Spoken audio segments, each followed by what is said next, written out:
네, 안녕하십니까. 오늘도 일상기도회를 통해서 한 주를 마무리하는 시간을 갖기 원합니다. 오늘 우리가 함께 나눌 말씀은 창세기 42장 1절로 17절까지의 본문입니다. 우리는 앞선 본문에서 하나님이 요셉을 애굽의 총리의 자리에 세우는 것을 나누었죠. 형들에게 미움을 받고 종으로 팔려갔던 요셉이 이제 애굽뿐만 아니라 여러 나라의 생명을 책임지는 위치에 서게 되었습니다.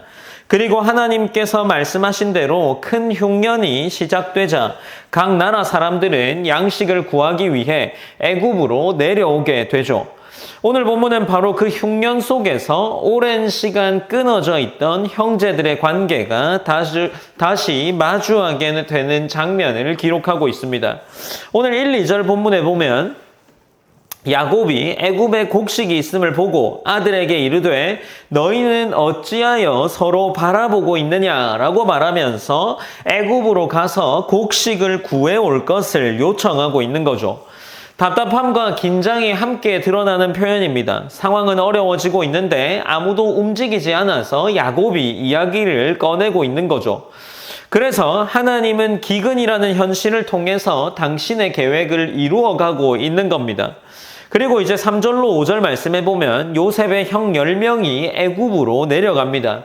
야곱이 베냐민은 보내지 않은 장면을 기록하는데 아마도 이 본문에 의하면 재난이 그에게 미칠까 두렵다라고 기록하는 본문을 볼 때 성경이 그 이유를 정확하게 말하고 있지는 않지만 아마 이 요셉의 상처, 요셉으로 인해 야곱이 받았던 상처의 흔적이 야곱에게 남아있는 듯해 보이죠. 요셉을 잃은 이후에 그 야곱은 다시금 라헬의 또 다른 아들을 베냐민을 붙들고 있는 장면처럼 보입니다. 이제 6절 본문은 중요한 전환점이 된다라고 할 수 있는데 형들이 요셉 앞에 와서 얼굴을 땅에 묻고 절을 합니다. 이것은 인사라기보다 오래전에 이 형들이 요셉을 팔기 이전에 꿈이 실제로 이루어지는 장면이라고 할 수 있죠. 형제들이 그 꿈을 조롱했지만 요셉을 제거하면 그 꿈이 끝날 것이라고 기대했음에도 하나님이 주신 뜻은 거절과 그 사람의 악함으로 무너지지 않은 것을 보여줄 수 있죠. 그리고 7절로 8절 말씀에 보면 요셉은 형들을 알아봅니다. 그러나 형들은 요셉을 알아보지 못하죠. 요셉은 형들에게 엄하게 말하면서 모르는 사람처럼 대하고 있습니다. 이 장면은 복수처럼 보이지만 형제들의 상태를 드러내고 확인하는 과정이라고 할 수 있습니다. 요셉은 이미 높은 자리에 서 있지만 관계 회복은 아직 일어나지 않았습니다. 이제 9절에서 요셉은 형들을 보면서 자기가 꾸었던 꿈을 기억하는데 9절 본문에 보면 요셉이 그들에게 대하여 꾼 꿈을 생각하고 그들에게 이르되 너희는 정탐꾼들이라 이 나라의 틈을 엿보려고 왔느니라 라고 이야기를 하고 있습니다. 요셉이 이제 이 꿈을 기억하면서 지금 이 상황이 우연히 이루어져 있다라고 생각하지 않는 거죠. 그는 지금 벌어지고 있는 이 일이 하나님께서 오래전에 자신에게 보여주었던 그 일로 받아들이고 있는 겁니다. 이제 9절로 14절에서 요셉의 계속되는 말에 의하면 형들은 정탐꾼이라고 이야기를 합니다. 그래서 형들은 자신들이 한 아버지의 아들이면서 정직한 사람이라고 설명합니다. 어쩌면 이 장면은 요셉이 들을 때에 굉장히 불편할 수도 있을 겁니다. 과거에 동생을 팔아버렸던 형들이 스스로 자신을 정직한 자들이라고 이야기하고 있기 때문이죠.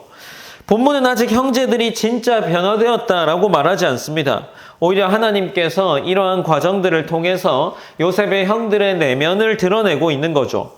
그리고 이제 본문에 이어지는 13절에 보면 이렇게 기록하는데 그들이 이르되 당신의 종 우리들은 12형제로서 가나안 땅 한 사람의 아들들이라 막내 아들은 오늘 아버지와 함께 있고 또 하나는 없어졌다라고 기록합니다. 그러니까 지금 요셉이 이전에 있었던 그 일, 이 형들에 의해서 설명되고 있는 거죠. 그리고 14절에서 요셉이 그들에게 이르되 내가 너희에게 이르기를 너희는 정탐꾼들이라 한 말이 이것이니라. 15절입니다. 너희는 이같이 하여 너희 진실함을 증명할 것이라. 바로의 생명이 맹세하노니 바로의 생명으로 맹세하노니 너희 막내 아우가 여기 오지 아니하면 너희가 여기서 나가지 못하리라 라고 이야기를 합니다. 그러면서 이제 요셉의 요구들이 나오는데 요셉은 베냐민을 데리고 오라고 요구합니다. 그리고 형들에게 사흘 동안 시간을 주죠. 이 시간은 형제들이 과거를 돌아보게 만드는 과정이라고 할 수 있습니다. 하나님은 이처럼 사람들을 바로바로 문제 해결시켜 주기보다 먼저 자신의 문제를 돌아보고 상태를 마주하게 하는 시간들을 가지게 하는 겁니다. 어제도 오늘 본문 말씀에서는 요셉이 형들과 마주하게 되었고 지금 요셉의 이 해석으로는 이 상황이 이전에 있었던 자신이 기억하는 하나님이 보여주신 그 꿈을 떠올리게 하는 시간이라는 겁니다. 이렇게 하나님의 계획이 얼마나 길고 깊게 이어지는지를 요셉은 기억하고 있는 겁니다. 형제들은 이러한 기억들이 있지 않지만 하나님은 이제 요셉으로 하여금 여러 가지의 일들을 계획하고 계시는 것을 요셉 스스로도 느끼게 하고 있습니다. 우리에게도 이러한 생각들을 가지고 또 이러한 요셉과 같은 신앙이 묻어 있기를 기도해야 할 겁니다. 어쩌면 형들에게 있어서 이 기억은 좋지 않은 기억이고 사라져가는 기억이겠지만 요셉은 지금 그 상황을 마주하고 하나님이 자신의 이 꾸었던 꿈, 하나님의 이루어갈 계획들을 마주하게 하는 시간이 되었을지도 모르겠습니다. 우리 또한 이러한 본문을 기억하면서 함께 기도했으면 좋겠습니다. 우리가 기도할 때 요셉처럼 하나님의 시각으로 우리의 삶을 바라볼 수 있는 그러한 믿음의 시각이 있기를 기도했으면 좋겠습니다. 그리고 또한 우리에게 펼쳐지는 모든 상황들, 그 상황을 사용하여서 하나님의 뜻을 이루어 가신다는 사실을 우리가 기억하며 나아갈 수 있기를 기도했으면 좋겠습니다. 제가 기도함으로 오늘 한 주 일상기도회를 마무리하도록 하겠습니다. 사랑의 하나님 감사합니다. 하나님 우리가 오늘도 일상기도회를 통해서 하나님의 말씀을 나눕니다. 하나님 우리가 나누는 이 요셉의 말씀에 보면 계속해서 하나님의 계획들이 이 요셉의 상황, 요셉이 놓인 처한 상황을 통해서 보여지고 있습니다. 요셉은 이러한 상황들을 마주하면서 자신의 삶이 하나님의 계획 안에 있고 하나님의 계획이 여전히 지속되고 있음을 믿게 됩니다. 우리 또한 우리의 삶을 보내면서 그러한 시각으로 우리의 삶을 이끌어갈 수 있도록 하나님 인도하여 주시옵소서.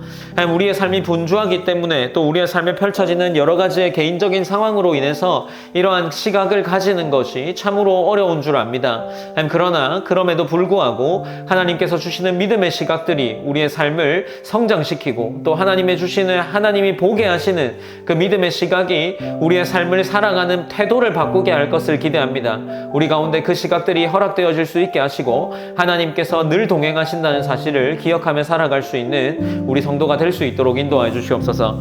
모든 영광 하나님께 올려드리며 살아계신 예수님의 이름으로 기도드립니다. 아멘.